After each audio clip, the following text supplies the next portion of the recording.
বিসমিল্লাহির রহমানির রহিম। আসসালামু আলাইকুম ওরহমতুল্লাহি ওবারাকাতু। সবাইকে জানাই ঈদ মুবারক। দয়া করে সম্পূর্ণ ভিডিওটি দেখে মন্তব্য করুন। আজকের আয়োজনে যা থাকছে: সাতপন্থীদের কেমন কাটল ঈদ, পরিবেশনায় মোহাম্মদ আসাদুল্লাহ ফকির। ভূমিকা: ঈদ উল ফিতর মুসলিম উম্মার জন্য একটি আনন্দের দিন। সারা বিশ্বে মুসলমানরা এই দিনটিকে উদযাপন করে থাকেন পরিবারের সঙ্গে, আত্মীয় স্বজন ও বন্ধুবান্ধবের সঙ্গে মিলিত হয়ে। কিন্তু 2025 সালের ঈদে মাওলানা সাদ কান্দলবি এবং তার অনুসারীদের জন্য কেমন কাটল? সাম্প্রতিক ঘটনাপ্রবাহ, সংঘাত ও প্রতিক্রিয়ার প্রেক্ষাপটে এই ঈদের বিশেষত্ব ছিল ভিন্ন। চলুন বিস্তারিতভাবে বিশ্লেষণ করা যাক। মাওলানা সাদ সাহেবের বর্তমান অবস্থান।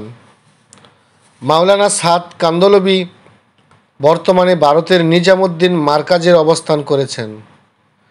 তিনি তাবলিগ জামাতের বিশ্ব আমির হিসাবে দায়িত্ব পালন করছেন এবং বিশ্বব্যাপী তার অনুসারী সংখ্যা লক্ষাধিক। তবে সাম্প্রতিক সময়ে তার নেতৃত্ব নিয়ে নানা বিতর্ক ও বিরোধ দেখা দিয়েছে।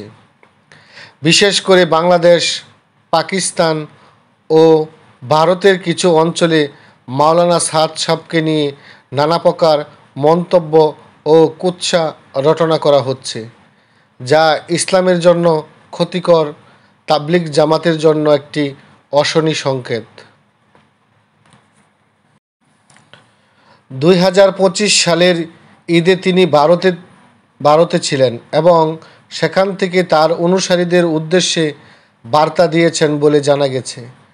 তবে বাংলাদেশ, পাকিস্তান এবং অন্যান্য মুসলিম দেশগুলোর অনেক অনুসারী তার বার্তা পাওয়ার অপেক্ষায় ছিলেন। বিশ্ব ইজতেমা ও সাম্প্রতিক সংঘাত। গত কয়েক বছরে তাবলিগ জামাতের ভেতরে অভ্যন্তরীণ বিভক্তি বেশ গভীর হয়েছে। 2024 সালের ডিসেম্বর মাসের বাংলাদেশের টঙ্গীতে ইজতেমা মাঠে দুটি গ্রুপের মধ্যে সংঘর্ষ হয়, যেখানে 4 জন নিহত ও প্রায় 40 জন আহত হন। এর জেরে বাংলাদেশ সরকার সিদ্ধান্ত নেয় যে মাওলানা সাদের অনুসারীরা 2026 সাল থেকে টঙ্গীতে ইজতেমা আয়োজন করতে পারবে না। এতে সাদপন্থীরা এই সিদ্ধান্ত মেনে নিতে পারছে না। তারা চায় টঙ্গীতে তারা ইজতেমা করবে এবং মাওলানা সাদ সাহেবকে ইজতেমায় নিয়ে আসবে। 2025 সালের ইজতেমা দ্বিতীয় পর্বে মাওলানা সাদ অনুসারীরা অংশগ্রহণ করলেও তাদের জন্য এটি ছিল সীমাবদ্ধতাপূর্ণ। ফলে এই ঈদে তাদের জন্য এক ধরনের মানসিক চাপ কাটতে হয়েছে।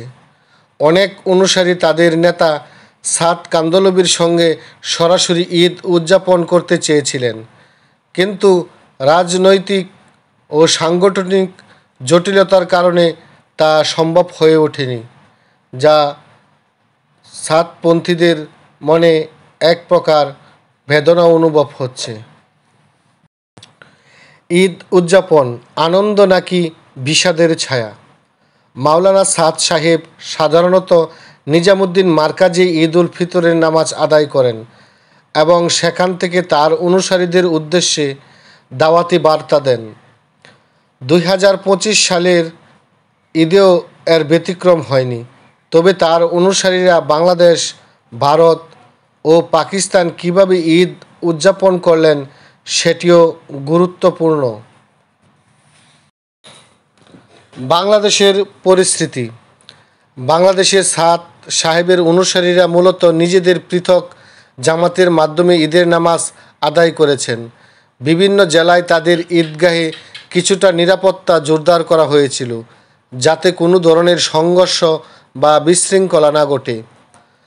তবে অনেক জায়গায় তারা মানসিক চাপের মধ্যে ছিলেন, কারণ ইজতেমার পর থেকেই তাদের বিরুদ্ধে বিভিন্ন পর্যায়ে বাধা সৃষ্টি হয়ে আসছে। তাদের বিভিন্ন মসজিদে তাদের উপর আক্রমণ করা হয়েছে টঙ্গী বিশ্ব ইজতেমার পরে, যা তাদের জন্য মানসিক একটি চাপ। ভারতের অবস্থা।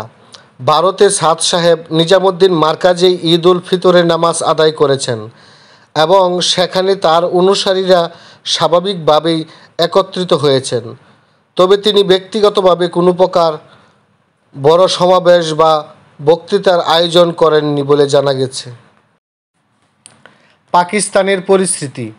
পাকিস্তানে তাবলিগ জামাতের মধ্যে বিভাজন থাকলেও সাদ সাহেবের অনুসারীরা তাদের ঈদ শান্তিপূর্ণভাবে উদযাপন করেছেন। তবে সেখানে প্রচলিত তাবলিগ জামাতের মূল ধারার আলেমরা এখনও সাদ সাহেবের নেতৃত্ব নিয়ে আপত্তি জানিয়ে আসছেন।